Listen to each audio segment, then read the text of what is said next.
예, 여러분 안녕하세요. 진실한 세상, 따뜻한 세상을 위하는 손잡아 TV입니다. 이번에는 따뜻하고 포근한 세상을 만든 목화나무와 문익점, 목화에서 뽑은 무명실로 천을 짜는 방직기와 산업혁명에 얽힌 사연을 알아보겠습니다. 목화는 추운 세상을 따뜻한 세상으로 탈바꿈시키는 데 큰 기여를 했다고 할 수 있습니다. 인간이든 동물이든 생존하는 데 반드시 필요한 세 가지가 있겠죠. 첫째는 이제 먹을 양식이 있어야 되고, 둘째는 신변의 안전, 셋째는 몸을 따뜻하게 보호하는 것이겠죠. 즉 우리는 의식주라고 할 수 있는 것입니다. 이 세 가지 중에 우리 몸을 따뜻하게 보호해주는 목화는 인간 세상을 포근하고 아름답게 만드는 근원적인 존재라고 할 수 있는 것입니다. 조선 21대왕 영조는 1724년부터 1776년 52년간 이제 왕위에 있었는데, 영조가 왕비를 선택하는 중요한 조건 중에 하나로 가장 아름다운 꽃이 무엇인가라는 질문을 했다고 합니다. 이 세상에서 가장 아름다운 꽃? 구독자님들이 생각하는 가장 아름다운 꽃은 어떤 꽃이라고 생각하실까요? 같은 답이 나올까요, 이게? 사람마다 보는 관점이나 미적 관점, 미적 능력, 가치관 이런 거에 따라 다를 텐데 말이죠. 사람마다 다를 수 있을 텐데 참 어려운 질문이 아닐 수 없는 것입니다. 영조가 어떤 의도로 질문했는지를 파악해야 하니까 말이죠. 일반인이 아니라 왕비의 입장에서 합당한 답을 요구하는 질문이라고 이해해야 할 것 같습니다. 잠깐 3초 관심, 구독, 좋아요 체크하셨죠? 체크 부탁드립니다. 만약에 3초 관심이 구독자님을 행복하게 한다면 어떻게 하시겠습니까? 감사합니다.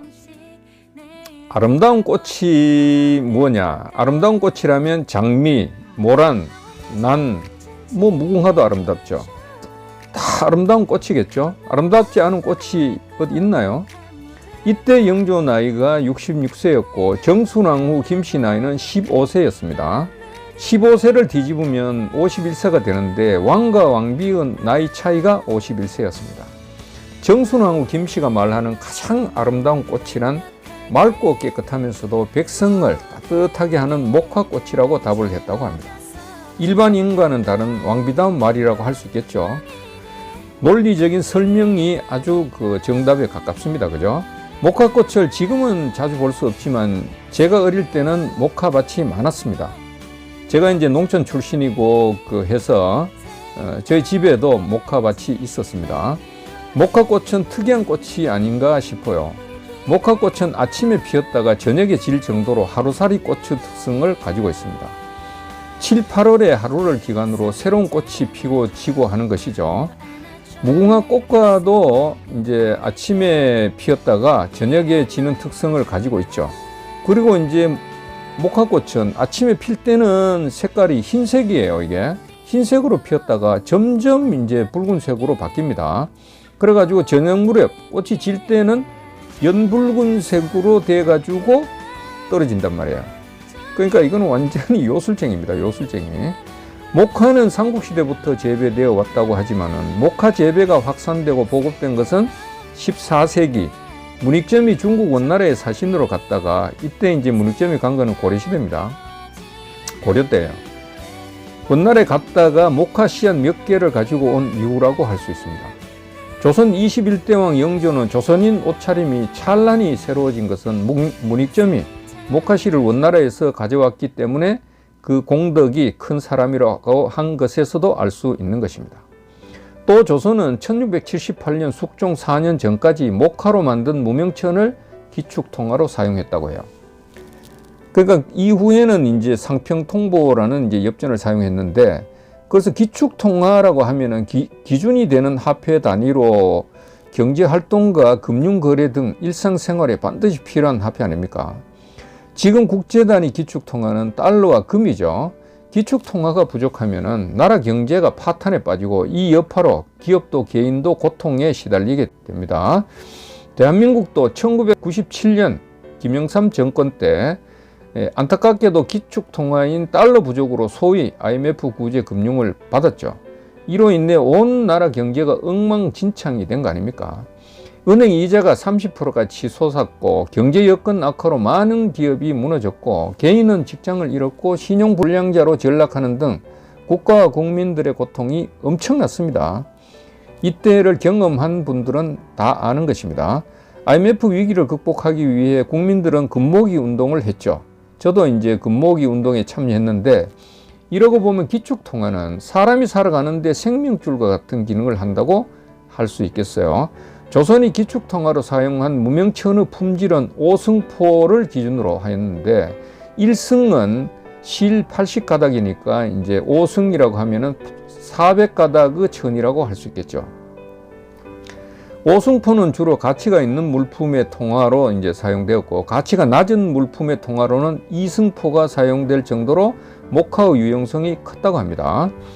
그러니까 지금으로 보면은 이제 5만원짜리도 있고 만원짜리도 있고 뭐 1,000원짜리 100원짜리도 있으니까 이때도 이제 그 가격의 차등을 둔 것 같습니다. 그죠? 모든 생명체는 체온을 유지해야 하는데 강아지나 닭, 짐승은 몸에 생긴 털을 가지고 추위를 견딜 수 있어서 옷이 이제 필요 없죠. 사람은 털이 없으니 체온을 유지하기 위해서 따뜻한 옷이 필요한 것이죠. 사람에게 털을 대신할 수 있는 것은 누에고치, 우리가 이제 누에고치가 있죠.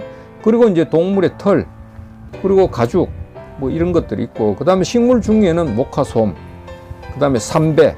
지금 이제 삼배가 많이 없어졌는데 이제 안동포가 이제 유명하죠. 그리고 나무 재질 등이 있겠죠. 이 중에 가장 실용적인 것이 목화솜이라고 할 수 있지 않습니까? 목화는 자신 종족의 생존과 번식을 위한 전략으로 뽀송뽀송한 솜털을 가지게 된 것이에요.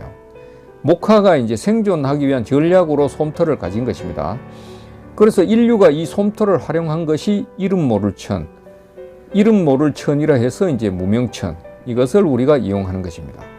인류가 최초로 목화를 재배한 것은 5,000년을 넘었는데 전통적인 방법으로 이제 목화를 활용하다 보니까 이제 한계가 있었던 것이죠. 바야흐로 18세기에 접어들면서 쉽게 천을 짤 수 있는 방직기를 발명하게 되었고 이에 따라 인류는 엄청난 변혁을 가져오게 된 것입니다. 인류의 역사는 수만 년 이상 이어져 왔죠. 수만 년 이상 이어져 왔습니다. 인류가 오늘처럼 발전하게 된 것은 산업혁명 이후부터라고 할 수 있어요.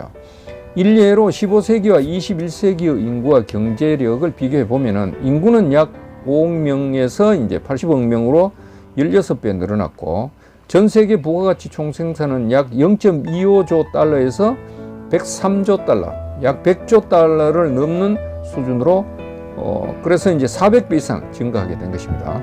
엄청난 거죠.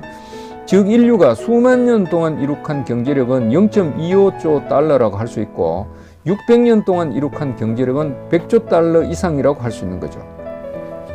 그러니까 600년간 이룩한 것이 그 전에 수만 년간 이룩한 것보다도 400배가 더 크다는 거예요.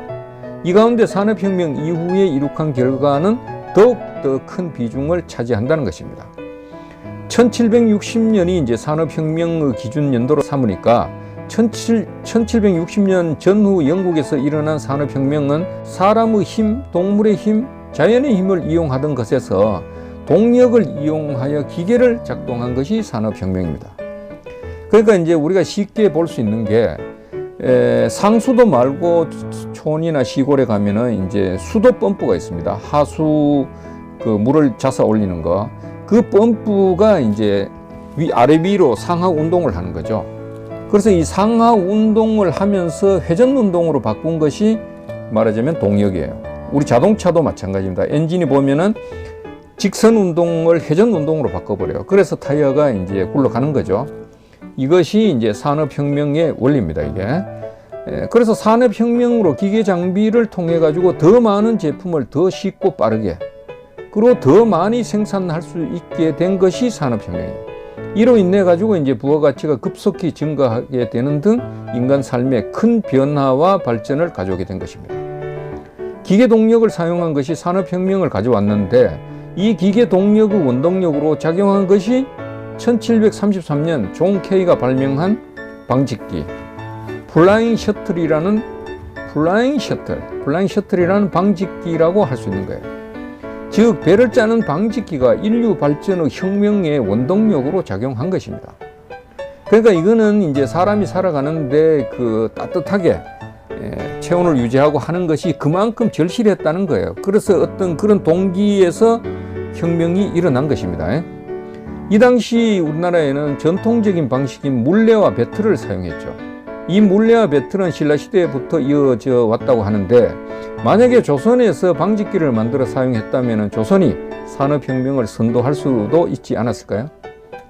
그런데 사실 조선은 이런 것에는 상상도 못하고 꿈도 꾸지 못했고 할 수 있는 능력도 기대할 수가 없죠. 안타까운 부분입니다. 그러면 대한민국의 산업혁명은 언제 일어났을까요? 우리도 산업혁명이 있었습니까? 구독자님들은 어떻게 생각하세요? 대한민국은 영국의 산업혁명보다도 200년 늦은 1960년대에 일어났다고 할 수 있습니다. 아니, 산업혁명의 수준을 뛰어넘는 대한민국 개혁 개방이 일어난 것이에요. 산업혁명의 수준을 뛰어넘었습니다. 비록 200년이나 늦었지만 위대한 영도자와 위대한 국민들 덕분에 거지 수준의 형편없던 대한민국이 세계 10대 강국, 당당한 대한민국으로 탈바꿈하게 된 것입니다. 각 방면에서 기적을 일으키며 엄청난 결과를 가져왔기 때문이죠. 문익점이 모카씨를 가지고 많은 사람들을 따뜻하게 만들었다면 존 케이는 방직기를 개발해가지고 인류에 따뜻한 혜택을 주었다고 할 수 있습니다.